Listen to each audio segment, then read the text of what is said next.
Non, mais je suis en train de me rendre compte que durant les tournages dans la grange, j'ai fait aucune introduction pour expliquer un peu comment on en arrive à la phase peinture. Du coup, je vais vous faire ça maintenant et je rajouterai cette vidéo au début du montage. Donc pour introduire la vidéo de peinture de Bumblebee le combi, je souhaitais vous donner quelques infos. Pour faire cette peinture, on a commencé par aménager la grange.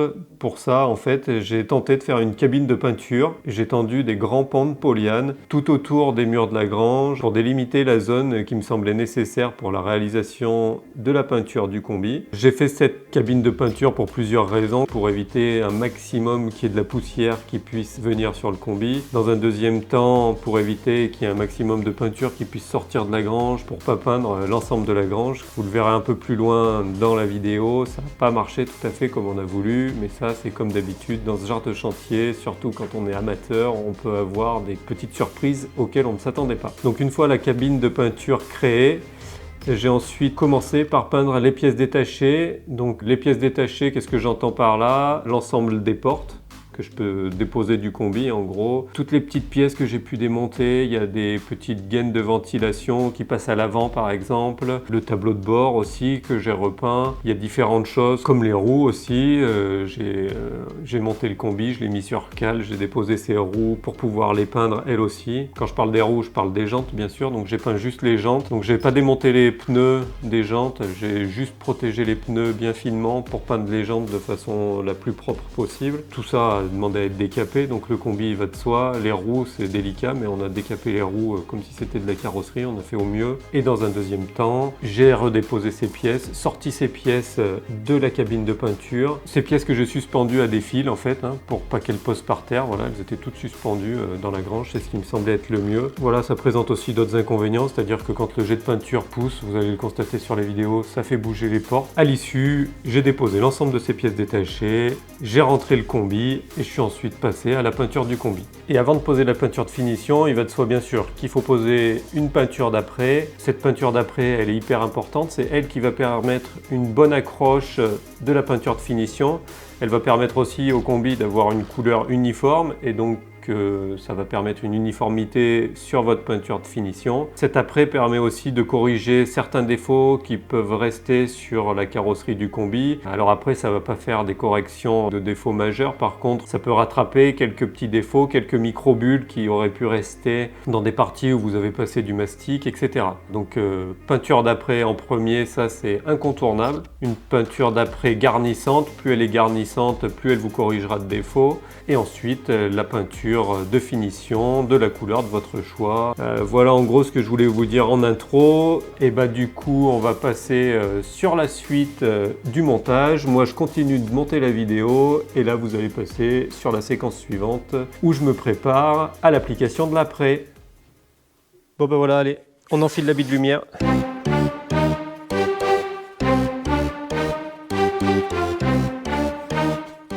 C'est des combinaisons qu'on trouve dans toutes les bonnes boutiques de bricolage.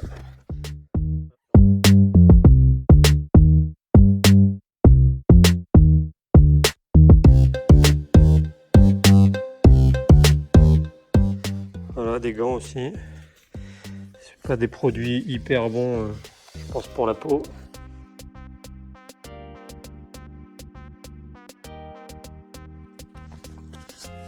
Et voilà, on va attaquer le mélange.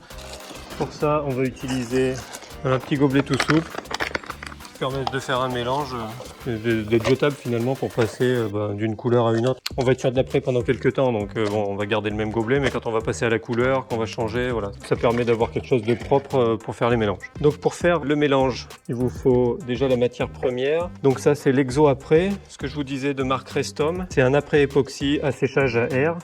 Durcissement rapide, et ce que je vous disais, made in France, donc c'est pour ça que je préférais acheter ce produit. Le rapport, on le voit là, c'est 4 pour 1, donc ça signifie que si on met 100 grammes d'après époxy, il faudra mettre du durcisseur, donc le deuxième composant qui permet le séchage du produit en fait, il faudra mettre 25 grammes de durcisseur.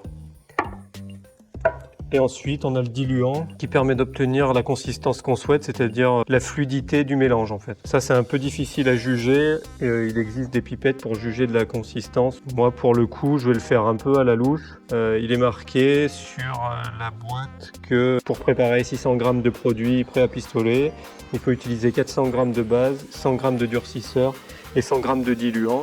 Je vais partir sur ces proportions-là. Chose importante aussi à noter, c'est la taille de la buse du pistolet. Le diamètre de la buse, 1,2 mm à 1,4 mm. Je vais faire une petite quantité, c'est pour faire les premiers essais, voir ce que ça donne. Je tiens à voir aussi le fonctionnement de mon pistolet. Voilà l'après-époxy. J'ai choisi l'époxy beige pour une raison, c'est que vu qu'on peint le combi en blanc, je ne l'ai pas pris en blanc pour voir où je vais couvrir, à quel moment je vais couvrir notre après-époxy. Donc beige, vu que c'est un peu entre le blanc et le jaune, je verrai quand je pose mon jaune et je verrai quand je pose mon blanc. Donc pour faire la mesure, ce qui peut être pas mal, c'est une petite balance, des chiffons. Donc là, je vais essayer de faire 100 g de produit pour voir.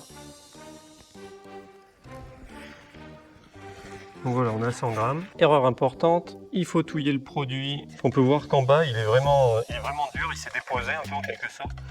Donc il faut bien mélanger, il faut bien aller racler le fond. Voilà. Donc là, je vais mettre un quart de durcisseur, donc 25 g de plus. Hop là. Et 25 g de diluant. Ce qui nous fera un mélange en gros à 150 g. Elle est vendue. Donc pareil, de la même manière, on mélange le tout, histoire que les trois composants se mélangent bien. Voilà, et ben on va prendre ce mélange, on va le mettre dans le pistolet à peinture et on va commencer à faire un essai sur un carton. Donc voilà, donc là on se retrouve dans la zone de peinture avec mon mélange, le pistolet à peinture qui est raccordé sur le compresseur, qui est réglé entre 4, 5 et 5 bars. Et du coup on va faire un essai.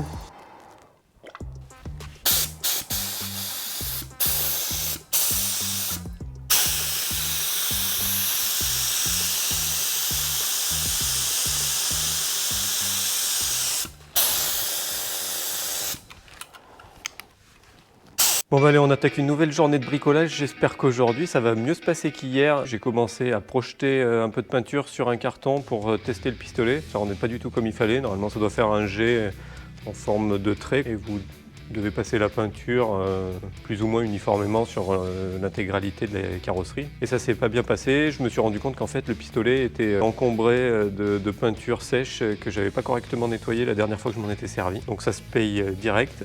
Et là du coup j'ai bien nettoyé le pistolet et on va reprendre aujourd'hui là où on s'en était arrêté hier et on se lance dans la peinture des éléments déposés du combi que j'ai attaché au milieu de la grange. Donc petite astuce pour conserver le pistolet à peinture dans un état de fonctionnement normal pendant que vous êtes en phase chantier, je dirais, le laisser tremper dans le diluant. Alors souci c'est que ça impose d'avoir une quantité de diluant assez importante. Moi personnellement quand j'ai commandé la peinture, j'ai commandé quelques bidons de diluant réservés au nettoyage nettoyage des outils, nettoyage du pistolet à peinture, voilà. Je trouve que c'est bien d'en avoir de côté pour réaliser tous ces petits nettoyages là qui sont hyper importants. Et le fait de conserver le pistolet dans le diluant, ça évite qu'il y ait des grumeaux de peinture qui sèchent, qui s'agglutinent autour de la buse, ce qui était le cas moi.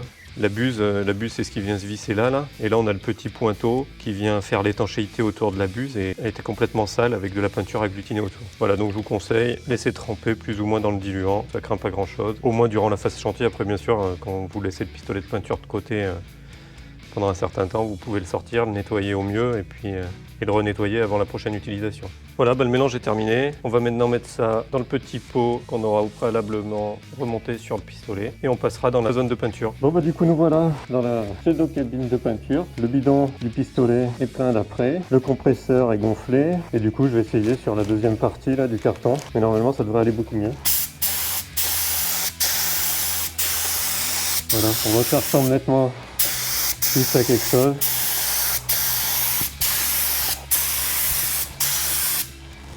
Voilà, je pense qu'on est pas mal. Après, je le fais au ressenti. Très honnêtement, j'ai jamais peint de carrosserie, donc j'ai l'impression que ça donne bien. Maintenant qu'a priori tout fonctionne, on va passer sur la peinture des éléments du combi. J'avoue que j'appréhende un peu, qu'on n'a pas forcément envie de gâcher l'ensemble du travail qui a été fait durant les derniers mois en une application de peinture.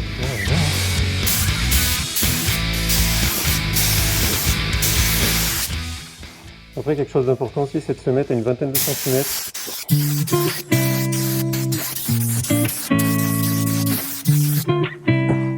Voilà, sans trop insister.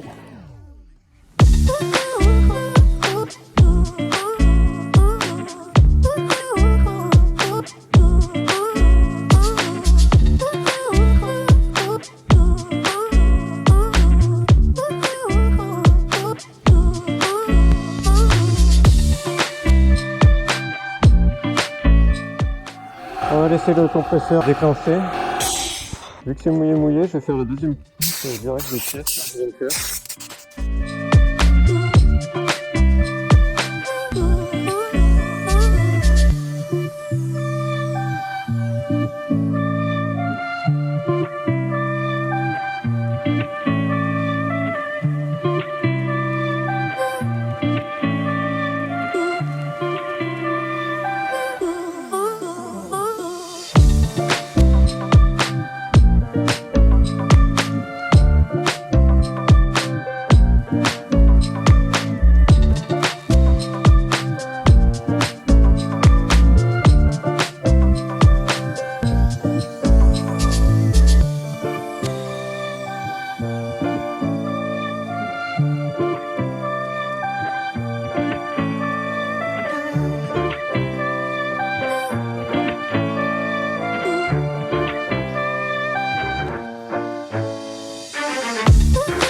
Et voilà, l'ensemble des pièces est apprêté.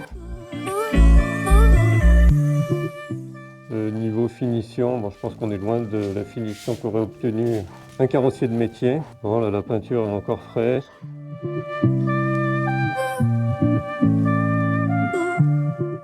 Je pense que j'ai peut-être commencé en faisant des couches peut-être un peu trop fortes. C'est le défaut de tous les débutants, quand je me l'étais dit, mais j'ai essayé de m'améliorer du coup en finissant par les parties plus massives, c'est-à-dire toutes les portes. J'ai vu que j'avais fait une ou deux coulures. Ce qui m'embête un peu, c'est plus sur les pare-chocs où il y en a, mais bon. Avant l'apprêtage, il faut faire un ponçage avant de passer sur la peinture de finition. Ça permettra d'estomper toutes les coulures que j'ai pu faire. On espère que ça rendra pas trop mal une fois la finition posée. Et bonjour à tous, nouvelle journée de peinture pour Bumblebee Combi, enfin surtout aujourd'hui on est sur les pièces détachées.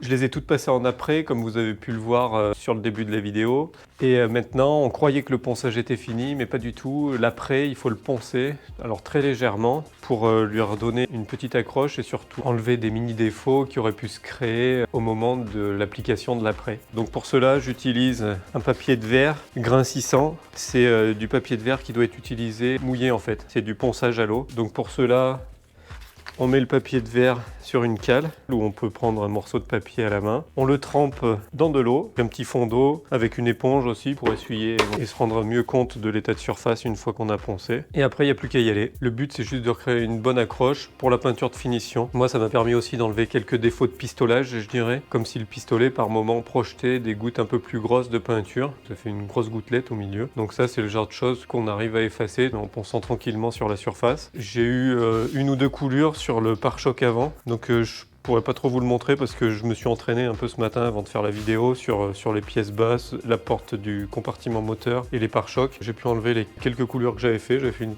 coulure sur un angle, j'ai dû trop insister au moment de mettre la peinture. Et un tout petit peu aussi sur la grille. Mais franchement, c'est plutôt bien parti. Et on va maintenant passer sur les pièces plus importantes qui sont les portes. On va commencer par la porte du haillon et on va attaquer le ponçage. Alors vous allez voir, c'est vraiment léger. Enfin, en tout cas, c'est comme ça que je le fais. J'espère que c'est la bonne méthode. J'ai juste vraiment trempé le papier de verre dans l'eau. Je le passe quasiment qu'avec le poids de la cale en fait. Hein. Check the mic and make sure it sound right, boys. Pareil, hein, faut pas hésiter à passer la main et à chercher les contre-jours pour voir l'état de surface. Donc après, je pense que sur les portes, j'ai été un peu meilleur en dosage de peinture. En tout état de cause, je pense qu'il faut pas trop en mettre. Faut mettre plutôt je dirais une couche de plus plutôt que trop de peinture par couche.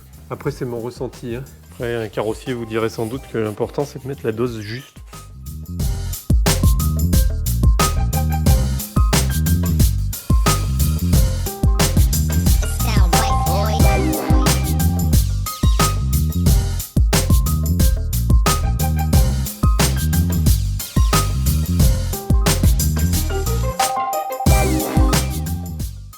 Bon, autant dire que sur des parties bien planes, la cale va super bien. J'aurais même tendance à la recommander, surtout sur les parties extérieures. Autant vous dire que là sur des parties toutes biscornues comme ça, là, le petit papier de verre à la main va pas mal. Donc voilà, on enlève le gros de la poussière. Je ferai ça mieux avec plusieurs eaux quand je passerai au nettoyage global de toutes les pièces pour les préparer pour la finition.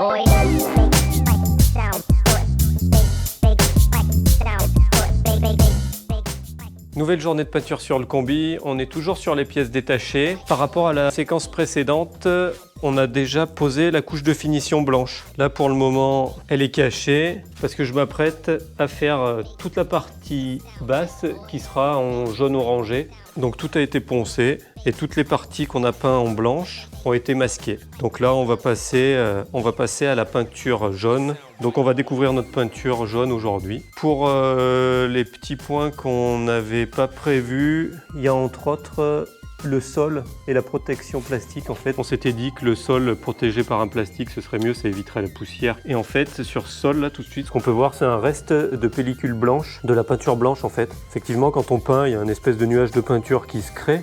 Vu que toute la peinture ne va pas sur les pièces en question. Et du coup, tout s'est déposé sur le plastique. Donc toute la poussière qu'on espérait éviter, eh ben, on en a quand même. Donc pour éviter ça, eh ben, je vais humidifier l'intégralité du sol de la zone peinture. Pour les pièces détachées, je vais faire ça. Peut-être qu'entre les pièces détachées et le combi, j'aviserai différemment. Je remplacerai peut-être le polyane pour en remettre du propre. Mais dans l'immédiat, je vais passer une petite couche d'eau un peu partout pour éviter que la poussière se soulève quand on passe la peinture. Voilà, le fait de mouiller le sol, en fait, ça alourdit tout ce qui peut être poussière, vu que toutes les poussières vont être collées par l'eau.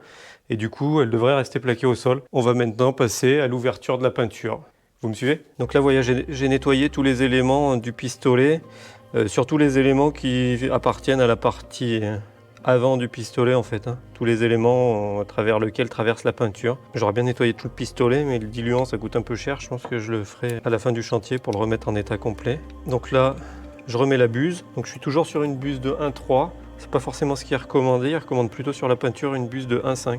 Mais bon, j'ai conservé celle que j'avais. Voilà, donc je pense qu'il faut être hyper soigneux dans le nettoyage du pistolet. Le mieux, selon moi, c'est d'en avoir un pour chaque type de peinture après finition, et puis peut-être même un par couleur de finition pour être sûr qu'il n'y ait pas de mélange. Mais là, j'avoue que le coup du pistolet a un peu tendance à refroidir les ardeurs. Donc voilà, j'essaie de le nettoyer vraiment bien après chaque utilisation et de bien le nettoyer aussi avant l'utilisation et le changement de couleur. Et je fais toujours un petit coup de pistolet avec du diluant pur. Je mets une petite goutte de diluant dedans. Et je vais souffler rapidement dans la cabine de peinture, juste le diluant comme ça. Alors on va attaquer le mélange pour la peinture jaune. Avant de commencer, il faut bien mélanger les composants. Alors là c'est peut-être spécifique Restom. Le durcisseur de l'après est différent du durcisseur de la couche de finition, tout comme le diluant. Et là le durcisseur il est vraiment commandé de bien le mélanger. Et après il y a la couche de finition. Donc ça c'est la couche, c'est la base. Donc voilà, on est sur notre couleur jaune. Et pour la mélanger, on utilise toujours la petite spatule de mélange. Donc bien sûr, on en prend une propre.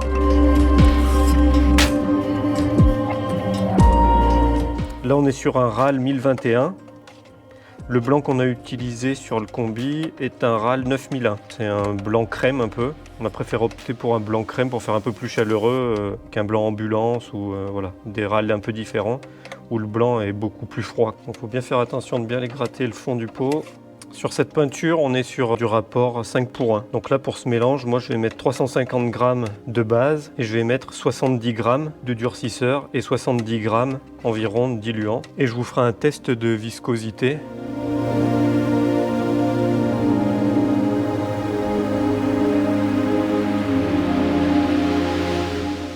Voilà, on a nos 350 g. On referme le pot de peinture. On rajoute du coup 70 g. Pourquoi 70? Parce que 350 divisé par 5, ça fait 70. Donc on va monter à 420 g avec le durcisseur.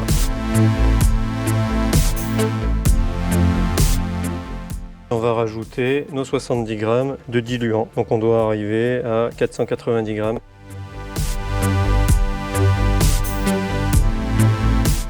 Une fois qu'on a mis tous les produits ensemble, il faut bien les mélanger. Voilà, donc maintenant on va tester la viscosité de la peinture et en fait on calcule le temps que met la peinture à s'écouler au travers de cette petite buse. Le temps est fonction de la buse qu'on a sur notre pistolet à peinture. Et pour une buse d'1,3 mm comme on a là, en gros on est entre 20 et 25 secondes de durée d'écoulement. Donc on va se mettre un petit chrono. On laisse la peinture remplir complètement la buse et quand on la sort, on lance le chrono. Donc là on voit qu'on est à 27 secondes, c'est presque un peu trop, donc du coup on va rajouter un petit peu de diluant. Donc là on va le faire un peu à la louche, il y avait 70 g, on va rajouter 10 g. Bon, ça fait pas énorme mais je pense que ça peut permettre de passer en dessous de la barre des 25 en tout cas. Voilà. On remplit le pistolet à peinture, normalement il est rempli quasiment complètement.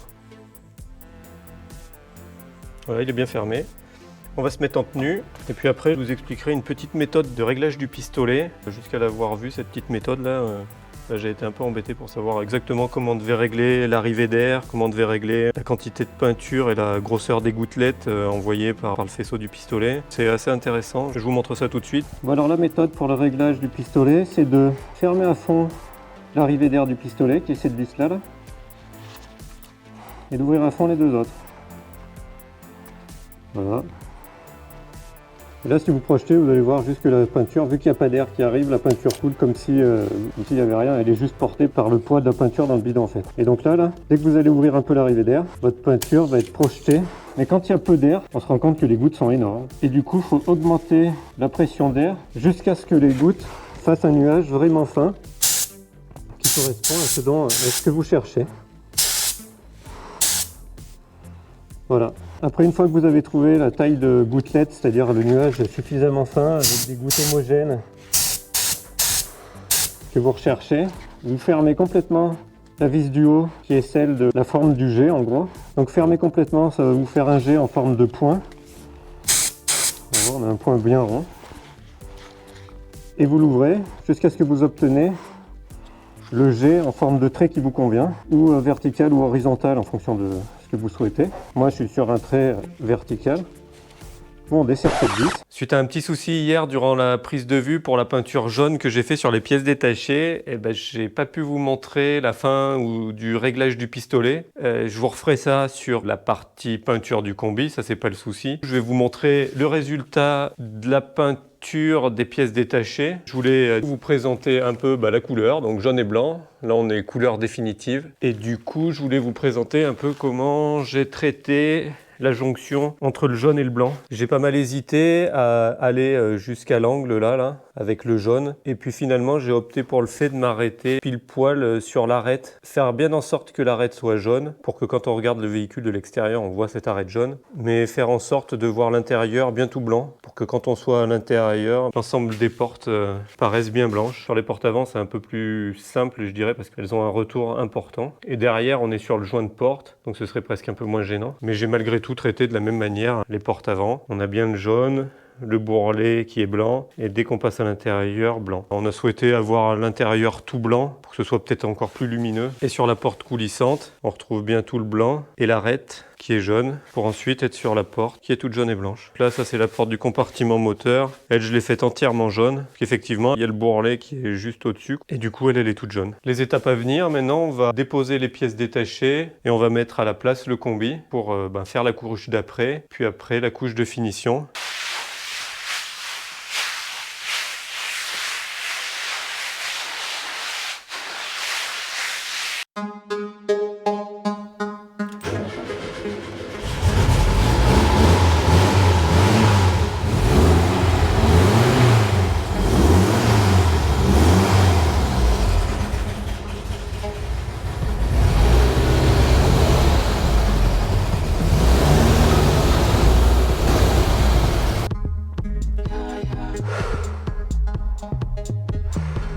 Allez, l'aboutissement.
Bon, et ben, nouvelle journée sur le combi. On a fini la couche d'après complète et hier on a commencé à poncer toute la partie intérieure et maintenant aujourd'hui on va passer sur la face extérieure. Toutes les parties extérieures vont être poncées, donc là il faut que ce soit fait assez finement pour enlever toutes les petites impuretés qu'il y aurait pu y avoir dans la peinture pour limiter au maximum ce qui pourrait être visible sur la peinture finale. Et aujourd'hui en plus on va peindre toutes les pièces qui sont censées être peintes en noir, toute la colonne de direction ici, toutes les petites pièces détachées qu'on peut voir ici, le haut du tableau de bord, les grilles du tableau de bord, le levier de frein à main, une tôle basse qui est dans le moteur, les deux pédales de frein, etc.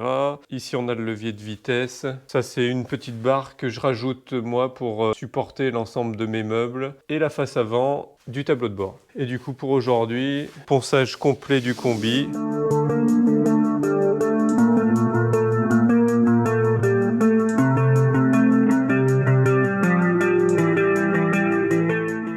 Et nous voilà toujours dans la grange pour une nouvelle étape importante dans l'avancée de la peinture du combi. C'est la peinture de finition blanche du combi lui-même. Là actuellement il est 21 h. On a eu une très grosse journée suite à une petite erreur technique. En fait on a fait la peinture noire de la colonne de direction là, et de plein de petites pièces. Et en faisant ce noir on l'a fait dans la cabine du combi. On l'a protégé un peu mais pas trop. Et en fait la peinture ça s'insinue partout. Du coup gros travail aujourd'hui. Donc on devait poncer la couche d'après pour enlever les petits défauts. On peut se rendre compte de rebouchage qu'on n'a pas fait correctement.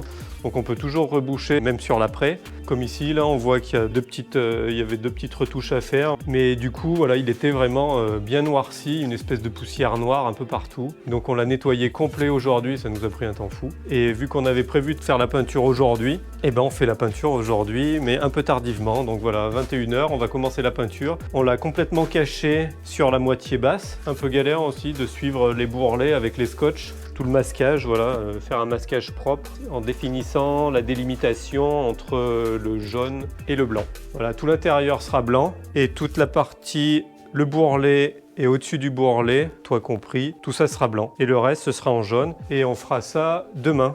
Et on espère le faire un peu moins tard.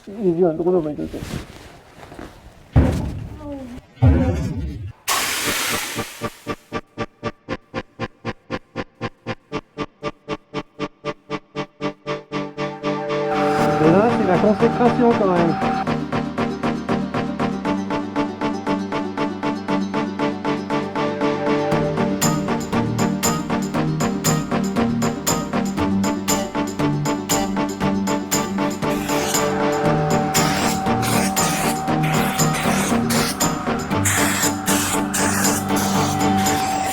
Ben voilà, il est 1h moins 20 du matin et on vient de finir de passer la couche de blanc sur le combi. Donc tout l'intérieur est en blanc et toute la partie haute est en blanc. On a enlevé directement le scotch et la protection pour éviter quand on le retire que ça craquelle la peinture. Bon alors c'est pas parfait, hein, ça fait bien comme ça, mais là on peut apercevoir une petite coulure. Ce qu'on peut voir par endroits, c'est plus des petits défauts de peinture. Alors ça va être difficile de montrer ça à la vidéo. Des espèces de petites gouttelettes un peu plus fortes.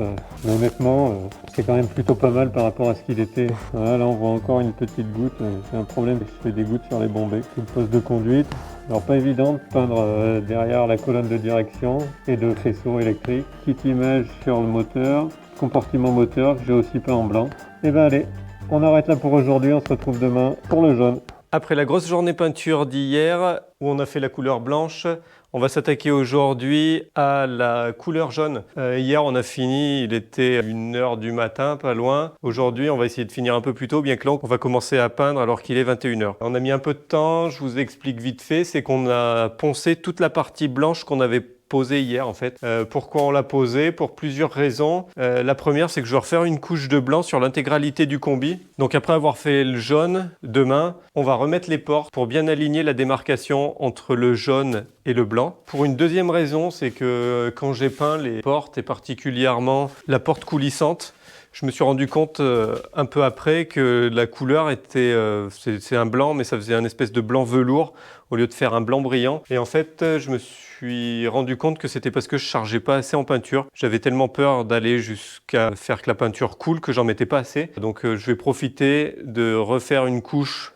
partout sur tout l'ensemble du combi, enfin tout l'extérieur seulement, pour avoir une belle finition brillante et faire en sorte que la finition soit identique partout. Donc là aujourd'hui, on a poncé l'intégralité du blanc. C'est nécessaire pour faire coller la nouvelle peinture. Après, on a scotché l'intégralité du combi, scotché, bâché. Donc ça, c'est hyper chronophage aussi. C'est d'autant plus compliqué qu'on a voulu faire un combi bicolore. Donc il faut à chaque fois scotcher le haut, scotcher le bas pour protéger l'une ou l'autre des deux couleurs. Dans cette vidéo, je vais en profiter pour vous faire la petite vidéo de réglage du pistolet de peinture. Donc j'enfile ma tenue, je mets du jaune dans le pistolet à peinture et on se retrouve devant le papier craft où je vais vous faire la petite démo de réglage. Vous verrez, c'est assez intéressant, je trouve. À tout de suite. Donc le réglage du pistolet.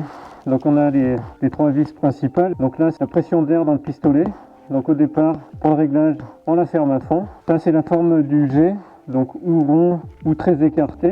Au départ, on l'ouvre à fond aussi. Et ça, c'est ce qui vous permet de retenir la gâchette et d'augmenter ou de diminuer le débit de peinture. Donc quand on est comme ça, en gros, la pression est fermée. Si on jette de la peinture, elle va juste tomber avec son propre poids, la gravité. Donc on voit, ça fait un jet qui n'est pas du tout poussé par l'air, effectivement, vu qu'on a fermé l'arrivée d'air dans le pistolet. Dès qu'on va ouvrir un peu la vis d'en bas, on va se retrouver avec un jet. Et là, on peut se rendre compte, je ne sais pas si on va le voir sur la GoPro, mais les points jaunes sont très gros. Et en fait, plus on va ouvrir l'arrivée d'air, plus on va avoir des grains fins pour obtenir vraiment le grain qu'on souhaite en fait. Et du coup, après, une autre vis importante, c'est celle-ci, qui est la taille du jet. Pour la régler, donc une fois que vous avez réglé votre pression, vous refermez complètement la vis de la forme du jet de peinture. Et là, on se rend compte que quand on va projeter la peinture, on obtient un jet très concentré. Et là, c'est la coulure assurée. Donc après, vous ouvrez le jet en fonction de ce que vous souhaitez avoir. Pour ce que j'ai vu jusqu'ici, je trouve que c'est assez convenable. On voit la coulure là, direct. Et autre petit point, les deux picots qui sont sur la tête du pistolet permettent de régler le sens du jet. Donc c'est perpendiculaire à la ligne tracée par ça. Donc si la ligne tracée par les deux picots est comme ça, le jet sera perpendiculaire, il sera droit. Et si on le bouge, voilà, on peut le tourner de 90 degrés. On a un jet qui sera dans le sens. On va maintenant attaquer la peinture du combi et puis on va attaquer par l'aile arrière et partir après pour faire tout le contour du coffre, etc. On espère qu'on a bien scotché, qu'on n'allait pas laisser de trous qui pourraient laisser passer de la peinture à des endroits où vous ne voudrez pas. Allez, c'est parti.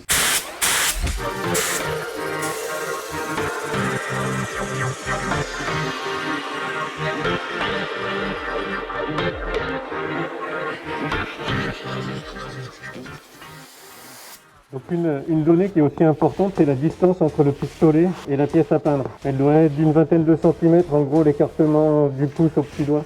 Donc voilà. Et Il faut essayer de la garder constante, je pense. Alors c'est pas évident. Et à mon avis, il faut aussi essayer d'appuyer le moins possible sur la gâchette, de faire des choses que je fais beaucoup moi, et à mon avis c'est pas génial.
Bon ben voilà, je vais vous présenter le dernier jour de peinture pour cette vidéo. En effet, je vais faire une deuxième vidéo peinture parce qu'on a pris une grosse décision. Aujourd'hui, on va refaire une couche complète sur tout le combi, intérieur, extérieur. Ça n'a pas été simple de décider ça parce que c'est vrai que là, vu comme ça, il fait quasiment fini et c'est un peu embêtant de tout reprendre. Je vais vous expliquer les différentes raisons de ce choix et du coup, la prochaine vidéo, ce sera la peinture finale. Alors, quel que soit le résultat, ce sera la peinture qu'il aura définitive. J'avais décidé déjà de refaire l'intégralité du combi à l'extérieur. Donc ça, c'était dans les tuyaux. On était parti pour faire ça. Après, il y a eu plusieurs raisons pour lesquelles on a choisi de refaire le jaune. Déjà, on était parti pour refaire la face avant, parce que sur la face avant, on se rend compte que les parties là, en gros, sont vraiment super bien faites. Elles sont brillantes. En revanche, là où c'est nettement moins bien, c'est sur la partie centrale. Ça fait un espèce d'effet vraiment velours. Je pense que c'est dû à ma façon de peindre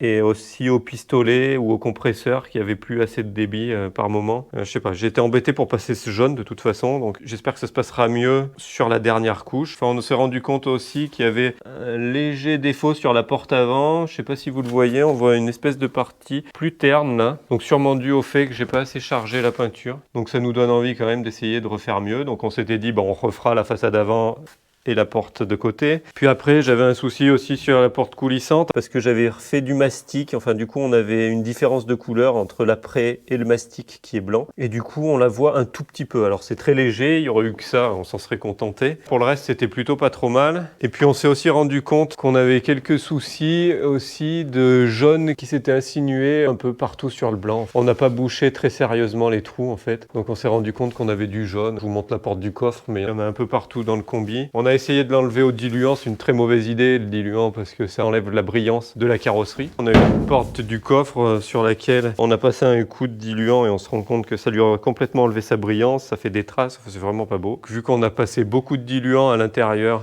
même si c'est un peu moins grave, on avait une peinture terne. Donc on a décidé, au vu de tout ça, de se remettre une couche globale de peinture pour avoir quelque chose de bien homogène. Et une autre raison qui fait qu'on va refaire une peinture un peu générale, c'est que toutes les pièces qu'on a peintes, les pièces détachées, comme là par exemple la barre latérale qu'on avait faite à part, hormis le fait qu'elle aussi était vraiment pas très chargée. Je sais pas si on le voit, on voit quand même plutôt pas mal la différence de couleur entre le blanc là et le blanc ici. Alors toutes les deux ont été poncées, hein, mais on voit que là celle-ci est vraiment pas du tout couverte. En plus de l'épaisseur de peinture, donc qui était pas bonne sur toutes les pièces détachées, je dirais. Il y a aussi toutes nos pièces détachées qu'on n'a vraiment pas suffisamment protégées. En fait, on avait fait une cabine de peinture qu'on essaie de fermer au mieux avec des scotch, les bâches se superposent, etc. Enfin bon, on essaie de faire au mieux pour rendre la chose étanche. Le problème, c'est qu'on a On n'a pas pensé qu'on était malgré tout pas dans une cabine de peinture de carrossier. Et du coup, il y a pas mal de peintures qui volent à l'extérieur de cette cabine. Et du coup, toutes les pièces qui étaient stockées n'étaient pas protégées. Et elles ont toutes pris une couche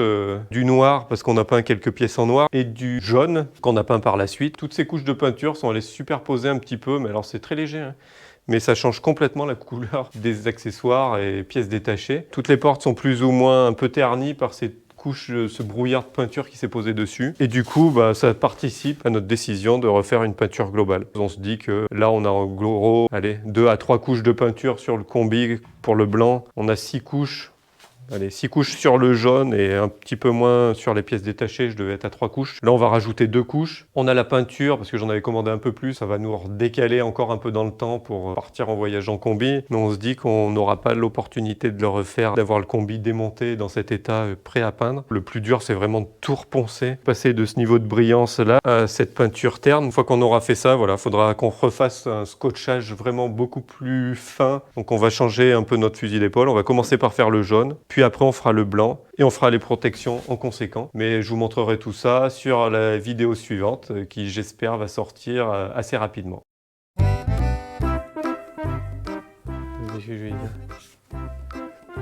Après la grosse journée bricolage d'hier, on se retrouve maintenant... Après la grosse journée peinture d'hier, on se retrouve pour... Après la grosse... Mais non, mais rigole pas. Après la grosse journée peinture d'hier, pour la... Non mais si tu rigoles, ça va pas le faire. Ça commence pas à tousser, hein. Il y a un gros homme avec